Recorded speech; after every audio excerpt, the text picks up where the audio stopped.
children's health care.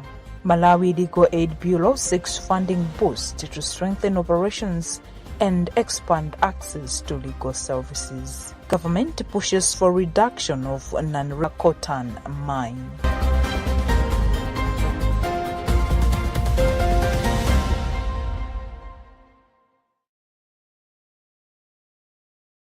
We do have the details to these and many other stories. Stay tuned. Pope Leo XIV has received a Teladoc Light telemedicine system from patrons of the World Children's Hospital aimed at improving pediatric health care for children in need during a meeting held on Wednesday at the 6th Hall in the Vatican City. The telemedicine system, donated by patrons of the World Children's Hospital, is expected to support remote diagnosis and treatment for children in areas with limited pediatric services, working in collaboration with hospitals under the Pope's Global Alliance for the Health and Humanitarian Care of Children, including the Bambino Gesù Children's Hospital. More details in this Vatican News report are being read in our studios by Tandewe Mzumara. The Teladoc Light telemedicine system was presented on Wednesday, March 4th, when the Pope received a delegation from the organization ahead of the general audience at the Paul VI Hall in Vatican City. The American nonprofit organization coordinates the Pope's Global Alliance for the Health and Humanitarian Care of Children, a network bringing together hospitals worldwide, including the Bambino Gesù Children's Hospital. The initiative seeks to provide medical care to about 1 million young children in developing countries and areas where pediatric healthcare services are limited, a mission entrusted to the network by Pope Francis in May 2024. President of the patrons, Fabrizio Arenghi Bentivoglio, reaffirmed the organization's commitment to promoting children's well-being and pledged continued support to expand care and compassion for vulnerable children alongside the Pope. The Teladoc Light system is designed to connect patients and healthcare teams through telehealth devices, enabling point-of-care consultations and clinical collaboration. During the presentation, a live telehealth connection was also established with a medical team in Argentina to demonstrate the system's capabilities in advancing telemedicine services.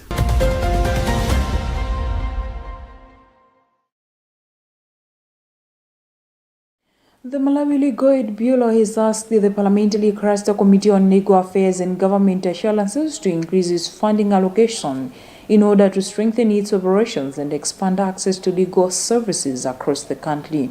Director of Legal Aid Chimwemwe Chitobe Male made the request when the Bureau appeared before the committee on Thursday, presenting challenges the institution is facing in delivering legal assistance to vulnerable Malawians. Patrick Popper with the details. During the discussions, the Bureau explained that it is currently operating with an allocation of 3 billion kwacha, which they say is not sufficient to effectively carry out their mandate of providing free legal representation and legal advice to people who cannot afford private lawyers. Mwale told the committee that the institution requires an addition of 4 billion kwacha to recruit more officers and construct offices in several districts where the Legal Aid Bureau does not currently have a presence. He said the expansion would help bring legal services closer to communities, particularly in rural areas where many people struggle to access justice due to long distances and limited resources. Basically, we are asking for more resources for us to effectively operate. We have been allocated 3.4 billion, but we believe a minimum of 7 billion would sufficiently cater for our needs because of our expansion drive. We have 23 offices across Malawi now, and that requires a lot of resources for us to be able to operate in those offices and save Malawians. Meanwhile, Chairperson of the Parliamentary Cluster on Legal Affairs and Government Assurances, Gilbert Konyongwa, acknowledged the request and expressed support for the proposal, saying the committee understands the importance of strengthening institutions that promote access to justice. Konyongwa indicated that the committee will take the request into consideration as part of its oversight and budget review process. Yeah, a way to the Bureau is a way of I really recommend them for the work they're doing. It's commendable job, and just to also encourage them for the beautiful work they're doing throughout the country, and that we as the committee members of the legal affairs and the government assurance, we are going to lobby for adequate funding so that the operations can be smooth. The Bureau further emphasized that increasing the funding would help improve case management, reduce delays in legal processes, and ensure that more Malawians receive timely legal support. For Luntha News, this is Patrick Pupa.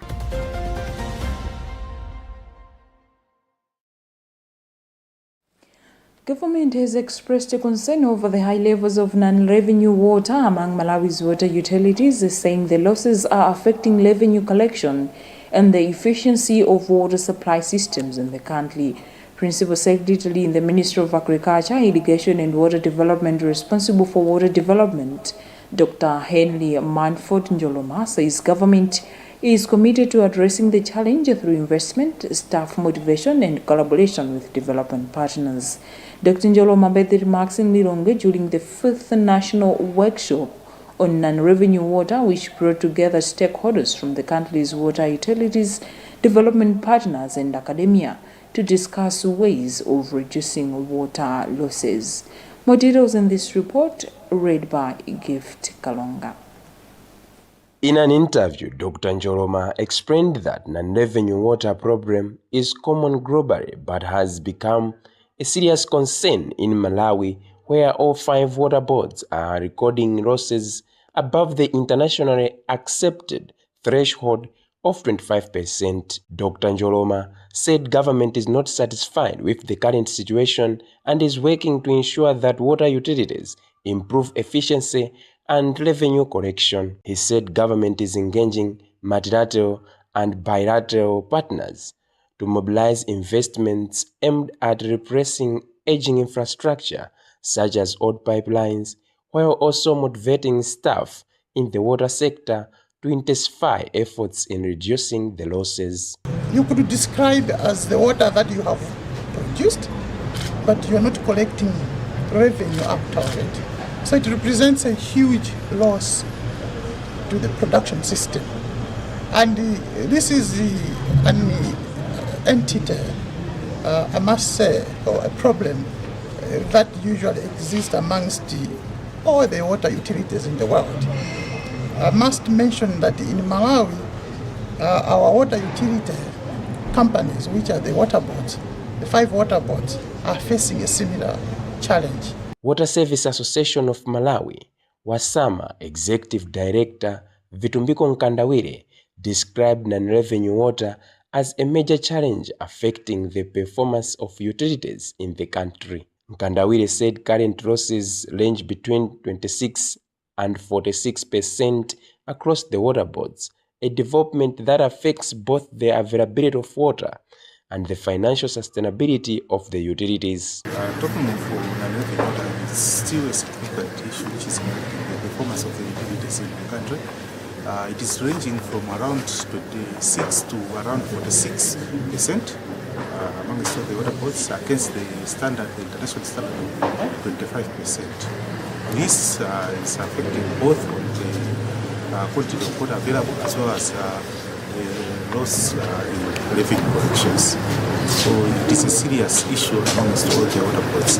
Meanwhile, Japan International Cooperation Agency JICA Malawi Chief Representative Tanaka Yukinari said the organization is supporting efforts to address the problem through capacity development for staff working in the water sector.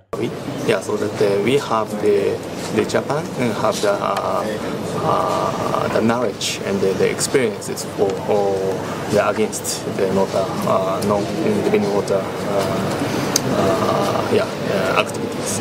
Yeah, so that we can support the improve their capacity and their skills. Yeah, so that's why that we are here. This is the 5th National Workshop on Non-Revenue Water in Malawi. The meeting brought together water utilities development partners and academic institutions to share expertise and promote innovation and research aimed at reducing water losses in the country. The National Planning Commission (NPC) says it is failing to deliver effectively due to inadequate funding, a situation that is affecting its ability to implement key activities aligned with the Malawi 2063 development agenda. The sentiments were expressed when the Commission appeared before the Parliamentary Cluster on Public Appointments Committee at Parliament Building in Lilongwe on Thursday. NPC Director General Frederick Shangaya noted that the Commission is an important institution which should be fully supported for Malawi to progress. Emmanuel Jocha with the details.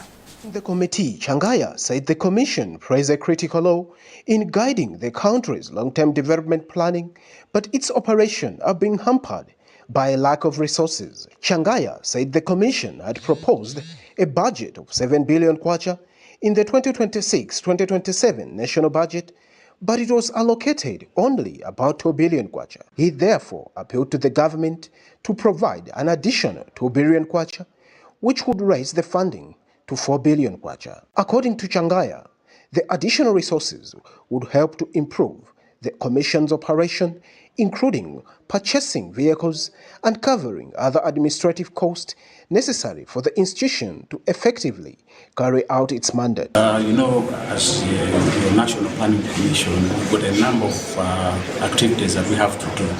We are here to do long-term planning for development in this country. To do that, there's a number of things that we do.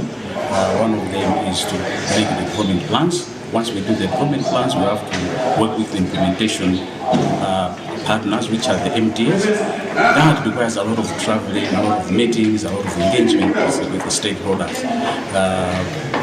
Currently, the budget that they had given us in terms of seeding was around 2 billion. We asked for close to 7 billion.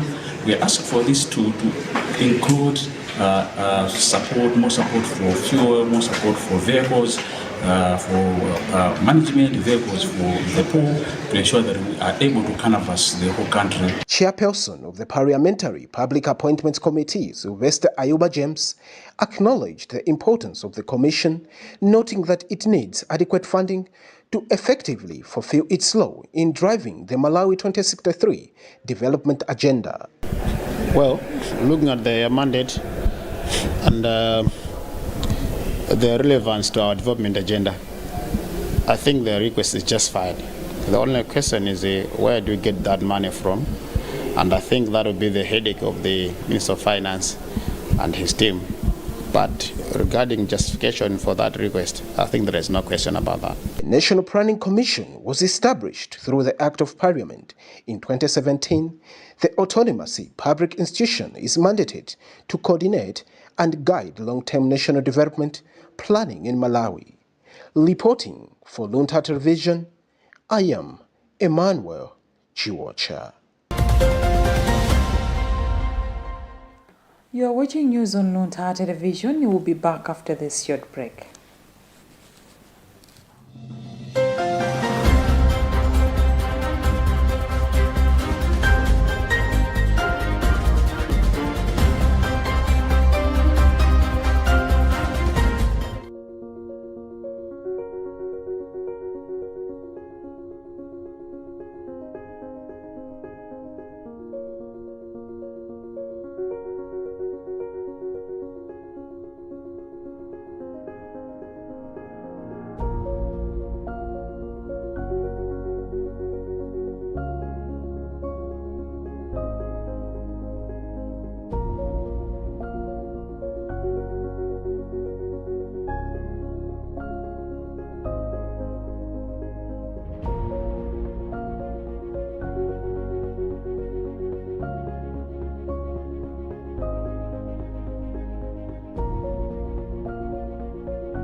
If you've just joined us, I know that it's time for news on Luntha television. Let's have a reminder of the top stories.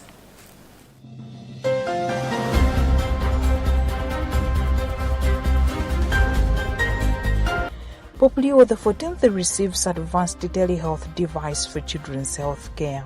Malawi Legal Aid Bureau seeks funding boost to strengthen operations and expand access to legal services. Government pushes for reduction of non-revenue water in Malawi. And in other news, over 200 killed in deadly landslide at Democratic Republic of Congo's Rubaya Coltan mine.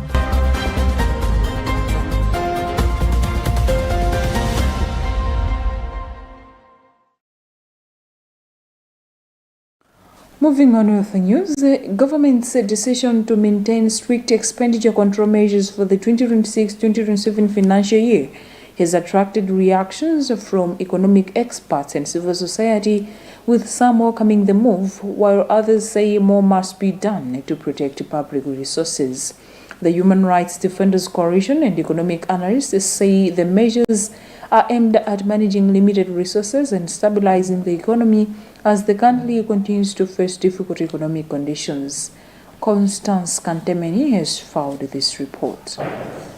The government has maintained strict spending control measures for the 2026-2027 financial year to manage limited public resources, including restricting foreign travel for public officers, suspending most recruitment, and reducing fuel entitlements for ministers and senior officials by 30%. However, commenting on the development, the Human Rights Defenders Coalition HRDC Michael Kayata says the measures will only make a difference if they are properly implemented. Kayata says Malawi has had similar control measures in the past, but they were not fully followed, leading to continued loss of public resources. The control measures are not enough, even though we commended the government for putting them in place, but they're not enough.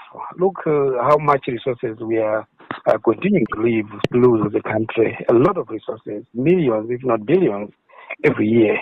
We need to do more. Government needs to do more.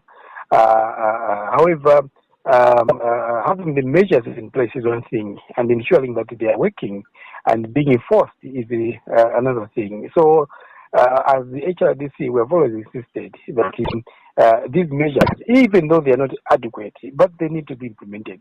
Because this is not the first time that we are seeing government putting in place control measures. Meanwhile, economic expert Happy Chira says cutting government expenditure is a normal step when resources are limited. Chira says the move can help the government focus on important needs of citizens, but adds that corruption must also be controlled to ensure resources are used for their intended purposes. When you are looking at the concepts of economics, it's straightforward. It is looking at the resources that are available, and it's looking at the needs and wants of the citizen in that particular country. Now, there are two things there. There are people here and there are resources available. Now, if resources in fact, not if, all resources of any particular country or government are always not enough. On 27 February 2026, Secretary to the Treasury, Cliff Chiunda, issued a circular stating that due to continued harsh economic conditions affecting the government programs, austerity measures introduced during the mid-year budget review will remain in place to help stabilize the economy and protect foreign exchange reserves. For Luntha News in Lilongwe, this is Constance Kamtemen.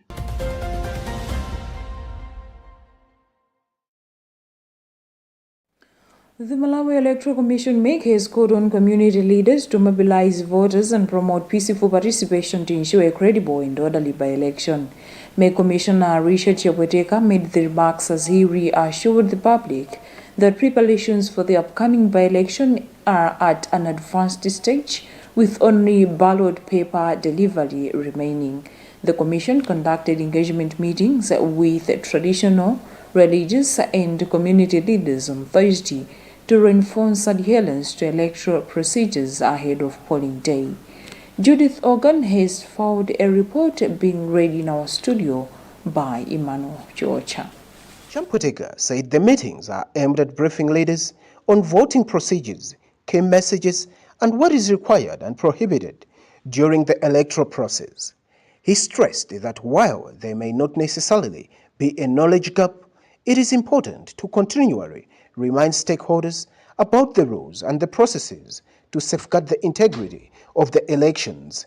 With 11 days before the polling, Champutega indicated that ballot papers have already been printed in Dubai and are expected to arrive in the country next week, placing the commission in a near-ready position. He, however, acknowledged that voter turnout in the by-elections has historically been low, describing it as a recurring trend. He said the commission has strengthened civic messages to encourage citizens to participate in the democratic processes. Basically, we are briefing them on the voting processes for the forthcoming by-election here in Situ Ward. Explaining to them the messages on how to vote, what not to do, because that's also very important. There are always do's and don'ts in this election process. So we are reminding them about what needs to be done and what not to be done. Meanwhile, the Commission has called on the community leaders to mobilize voters and promote peaceful participation to ensure a credible and orderly by-elections.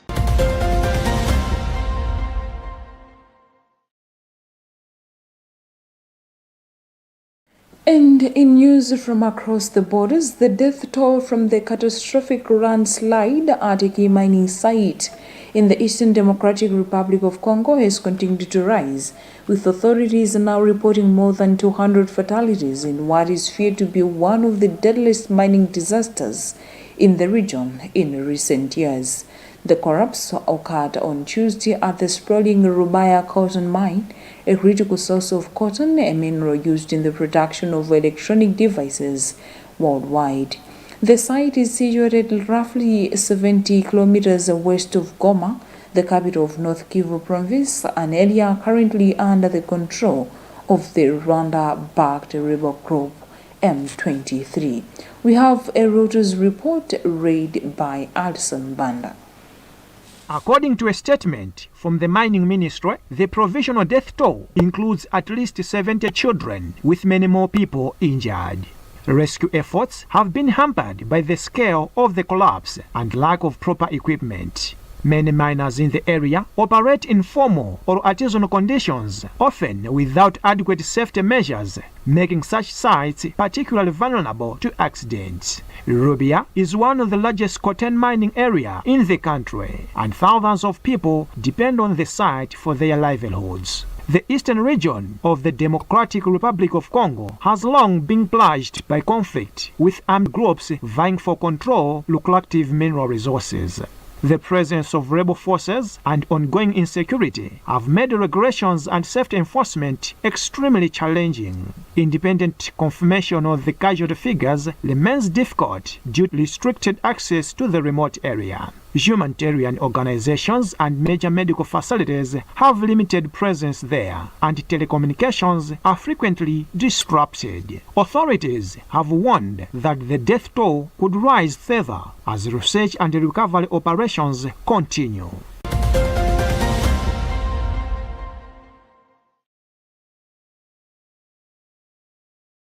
That Reuters report read by Alison Banda also brings us to the end of our today's edition of news, but let's have a recap of the top stories before we go.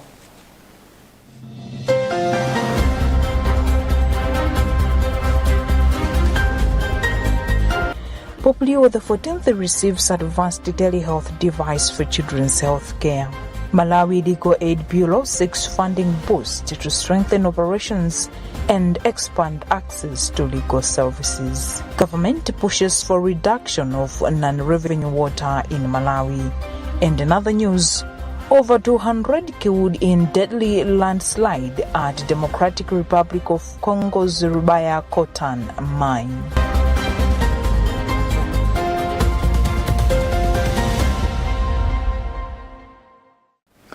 You have been with me, Charity Chilanga. Thanks for the pleasure of your company. Goodbye.